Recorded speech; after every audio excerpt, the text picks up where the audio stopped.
ನೋಡಿ ಇವತ್ತು ನುಗ್ಗೆಕಾಯಿ ಪಲ್ಯ ಮಾಡೋದು ತೋರಿಸ್ತೀನಿ. ಒಂದು 5 ನುಗ್ಗೆಕಾಯಿ ಬೇಯಿಸಿಟ್ಟಿದ್ದೀನಿ ಉಪ್ಪು ಹಾಕಿ.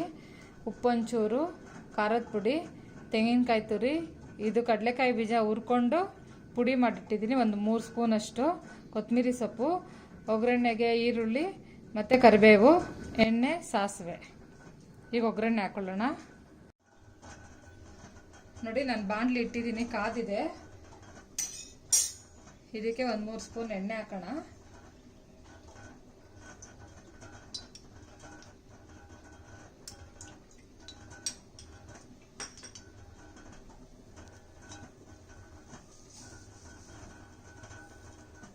ಸಾಸಿವೆ ಹಾಕೋಣ 1 ಸ್ಪೂನು. ಅದು ಸಿಡಿ ಹೋಗ್ಬೇಕು.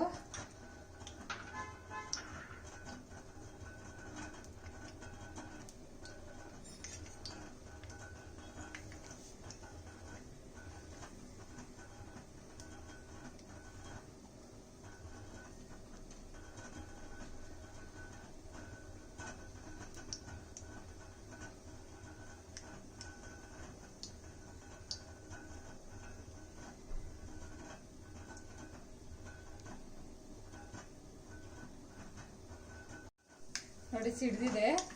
ಈಗ ನಾನು ಈರುಳ್ಳಿನೂ ಕರಿಬೇವು ಹಾಕೊಳ್ತೀನಿ.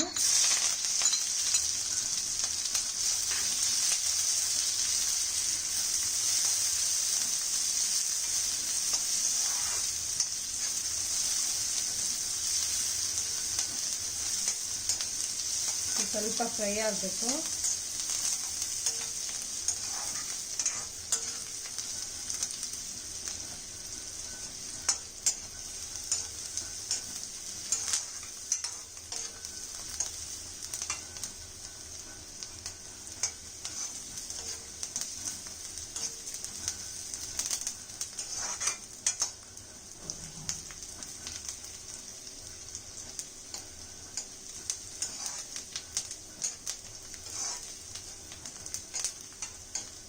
ನೋಡಿ ಫ್ರೈ ಆಗಿದೆ. ಖಾರದ ಪುಡಿ ಹಾಕ್ತೀನಿ ನಾನು. ನಮಗೆ ಖಾರ ಎಷ್ಟು ಬೇಕೋ ಅಷ್ಟು ಹಾಕ್ತೀನಿ.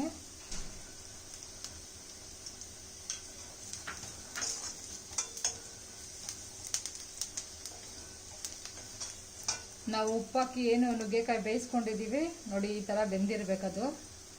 ಅದನ್ನು ಹಾಕ್ಬಿಟ್ಟು ನಾವು ಮಿಕ್ಸ್ ಮಾಡ್ಕೊಳ್ಳೋಣ. ನಮಗೆ ಉಪ್ಪು ಸಾಲಿಲ್ಲ ಅಂದರೆ ನಾವು ಉಪ್ಪು ಇದಕ್ಕೆ ಹಾಕ್ಕೊಬೋದು.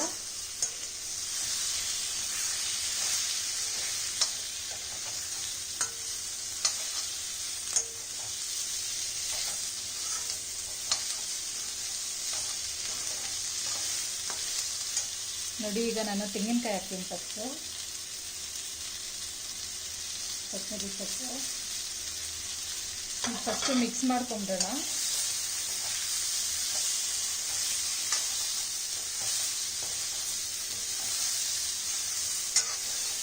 ಆದಮೇಲೆ ಕಡಲೆಕಾಯಿ ಬೀಜ ನಾವು ಏನು ಪುಡಿ ಮಾಡ್ಕೊಂಡಿದ್ದೀವಿ ಅದನ್ನು ಹಾಕ್ಬಿಟ್ಟು ಮಿಕ್ಸ್ ಮಾಡೋಣ.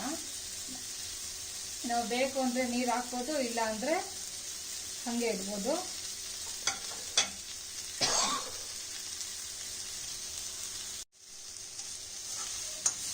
ನೋಡಿ ಚೆನ್ನಾಗಿ ಮಿಕ್ಸ್ ಮಾಡ್ಕೊಳ್ಳೋಣ. ನಾನು ಸ್ವಲ್ಪ ನೀರು ಹಾಕ್ತೀನಿ ಇದಕ್ಕೆ.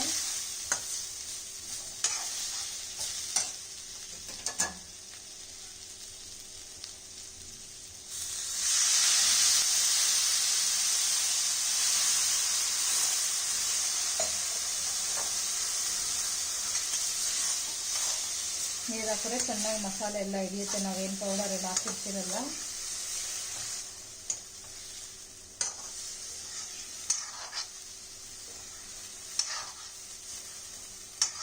ಫುಲ್ಲು ಡ್ರೈ ಆಗಬೇಕು ನೀರೆಲ್ಲ.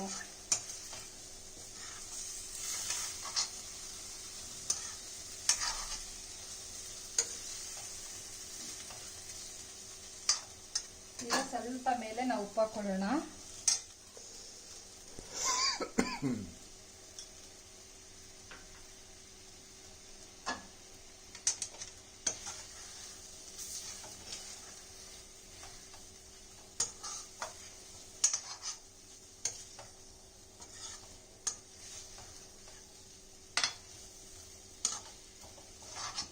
ನೋಡಿ ಫುಲ್ ಡ್ರೈ ಆಗಿದೆ, ರೆಡಿ ಆಗಿದೆ. ಸರ್ವಿಂಗ್ ಬೌಲ್ಗೆ ಹಾಕೋಣ ನಾವು.